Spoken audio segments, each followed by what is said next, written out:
రాజమండ్రి శివారు ప్రాంతంలో తిష్టవేసిన చిరుత పులిని త్వరలోనే బంధిస్తామని అటవీశాఖ అధికారులు తెలిపారు. 40 మంది ఫారెస్ట్ సిబ్బంది 9 బృందాలుగా ఏర్పడి చిరుత కోసం సర్చ్ ఆపరేషన్ కొనసాగిస్తున్నారు. 50 ట్రాప్ కెమెరాలు ఏర్పాటు చేయడంతో చిరుత పులి కదలికలపై అధికారులకు ఒక క్లారిటీ వచ్చింది.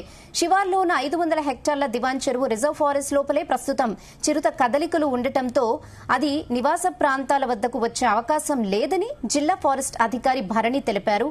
తాము ఏర్పాటు చేసిన బోన్ల వద్దకు కూడా చిరుత రావడం లేదని అన్నారు. చిరుతను బంధించే వరకు సమీప ప్రాంతాల ప్రజలు సాయంత్రం 6 గంటల తర్వాత అలర్ట్ గా ఉండాలని సూచించారు.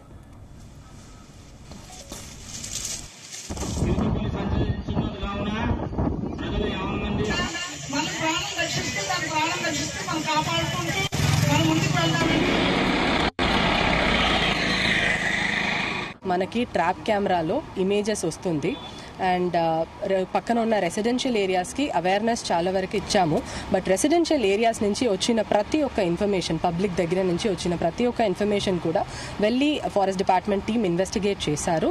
ఇప్పుడు దాకా లెపర్డ్ అనేది రెసిడెన్షియల్ ఏరియా లోపల రావట్లేదు అనేది కూడా కన్ఫర్మ్ చేసుకున్నాము.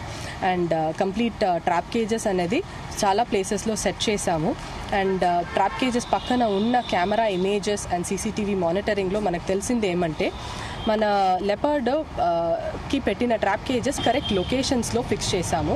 లెపర్డ్ కూడా దాని పక్కన వస్తుంది, it is trying to smell అన్నీ కూడా చేస్తుంది. ఇంకా అది న్యాచురల్ హ్యాబిటెట్లో సెట్ అవ్వాలి. దట్ ఈస్ ఇప్పుడు ఒక ఆర్టిఫిషియల్ ట్రాప్ కేజ్ని వెళ్ళి లోపల పెట్టామంటే ఎంత క్యామోఫ్లాజ్ చేసినా కూడా దానికి అది ఒక ఎక్స్ట్రా అడిషన్ లాగా అనిపిస్తుంది నేచర్లో.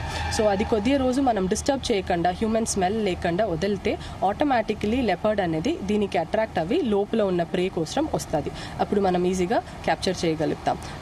The whole thing is residential area total సేఫ్గా ఉంది అనేది మనం కన్ఫర్మ్ చేయడం కోసం చుట్టూ ఆర్ఎఫ్ చుట్టూ మొత్తం కూడా కెమెరా ట్రాప్స్ అనేది పెట్టాము. మూవ్మెంట్ ఆఫ్ యానిమల్ని కూడా పగ్ మార్క్స్కి మానిటర్ చేస్తున్నాము. బయట ఆర్ఎఫ్ నుంచి వెళ్తే ఆ పర్టిక్యులర్ ఏరియా ఏదో అక్కడ మనం ఇమీడియట్గా సేఫ్టీ మెషర్స్